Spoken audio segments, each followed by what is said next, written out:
Hello বন্ধুরা, 12 মিশালি YouTube চ্যানেলে দেখছেন। আজকে হচ্ছে বন্ধুরা রান্না করব মশলা ধোসা, মানে ধোকা।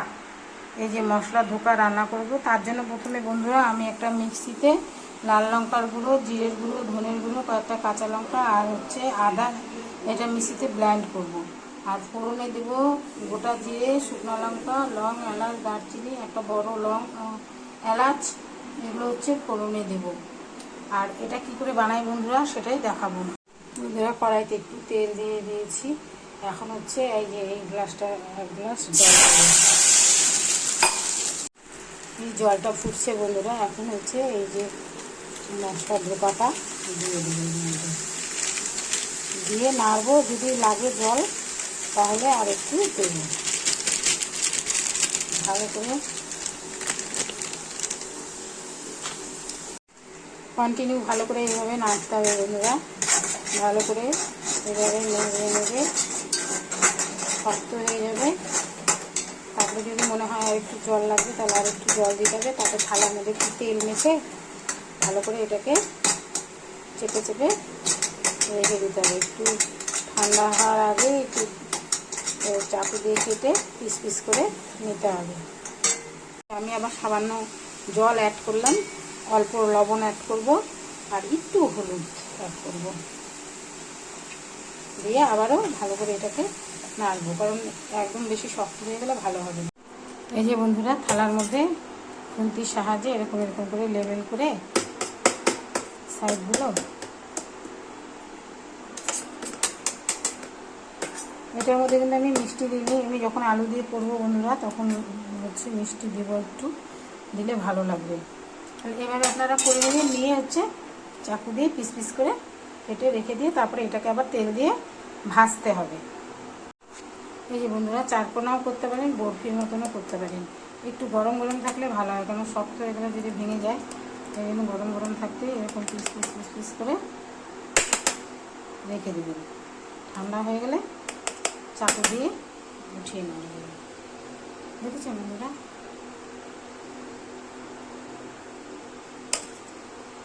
এই যে বন্ধুরা যে পিস পিস করে কাটা হয়ে গেছে। এটা মশলা ঢোকাতে এই জন্য এটা একটু কালারটা এরকমই হয়। কড়াইতে তেল বেশি দিয়েছি, একটু তেল বেশি করে দিতে হবে। এখন এগুলোকে একটা একটা করে বা যে যেরকম করে পারেন ভাজবেন। একবারে দিলে না সব ভেঙে যাবে, এর জন্য দু একটা করে দিলে পরে ভালো হয়। এই বন্ধুরা এইভাবে ভেজে নিতে হবে, ঠিক আছে? কি সুন্দর ভাজা হয়েছে এখন।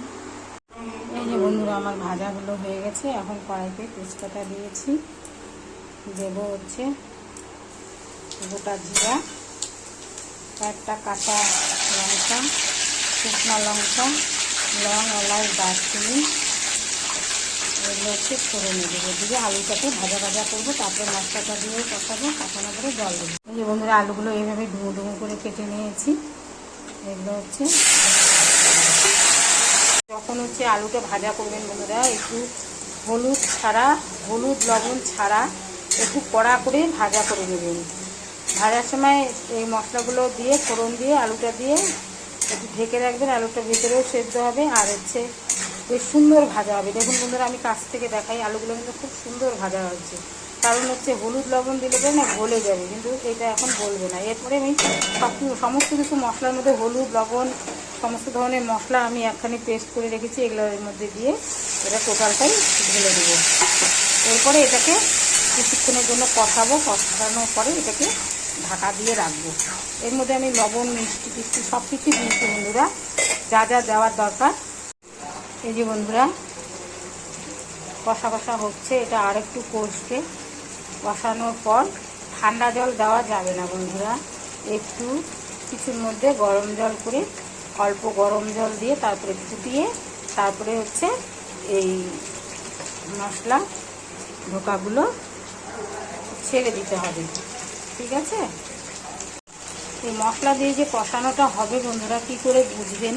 যখন দেখবেন যে এইটা মশলাটার থেকে তেলগুলো ছেড়ে দিচ্ছে, এই যে তেলগুলো ছাড়ছে, তখন বোঝা যাবে যে এটা কষানোটা ঠিক পারফেক্ট আর কি হচ্ছে।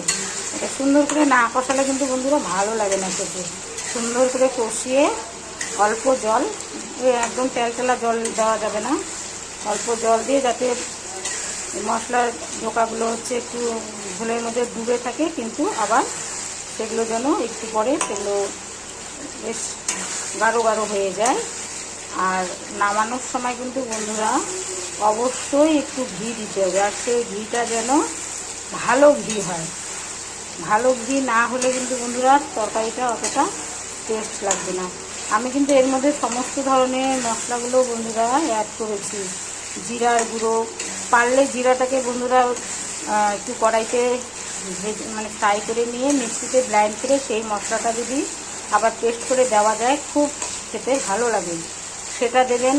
ধনের গুঁড়ো, গোলমরিচের গুঁড়ো যারা খাবেন তারা দেবেন। আমি কাঁচা লঙ্কাটা একটু বেশি করে দিয়েছি, আজকে গোলমরিচটা দিইনি। আবার শুকনো লঙ্কা, তেজপাতা, লং, এলাচ, দারচিনি এগুলো তো দিতেই হবে।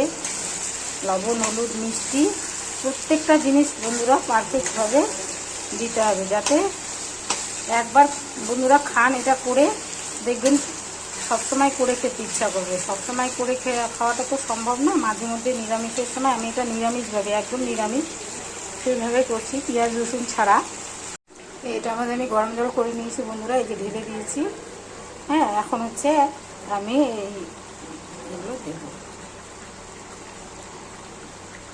ফুটে গেলে একটু ঢেকে রেখে দিলে, নামানোর সময় একটু ঘি, ব্যাস তাহলেই হয়ে গেল মশলা ঢোকার ডালনা। আপনারা এইভাবে বাড়িতে করে খাবেন বন্ধুরা, সত্যি খুব ভালো হয় খেতে। কেনা ঢোকাটাই ভালো বাড়িতে বানানোর থেকে, এটার মধ্যে একটা সুন্দর স্মেল থাকে।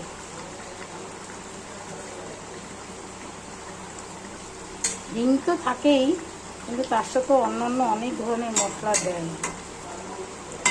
এটা হয়ে গেল বন্ধুরা, এখন এটাকে আমি কিছুক্ষণের জন্য ঢেকে রেখে দেবো। এই যে বন্ধুরা হয়ে গেল, এখন একটু ঘি দিয়ে দেবো ওপর থেকে, অল্প একটু দিলেই হবে, যেতে ভালো ঘি। এই যে বন্ধুরা তৈরি হয়ে গেল আমার মশলা ঢোকার ডালনা। একটা ছেদরানো থালার মধ্যে, মানে বেশ চওড়া থালার মধ্যে ঢালতে হবে বন্ধুরা। ছোটো কিছুর মধ্যে ঢাললে এই বরফির মতন এগুলো ভেঙে যাবে। এটাকে এখন ঢাকা দিয়ে রেখে দেবেন, তারপরে সার্ভ করবেন।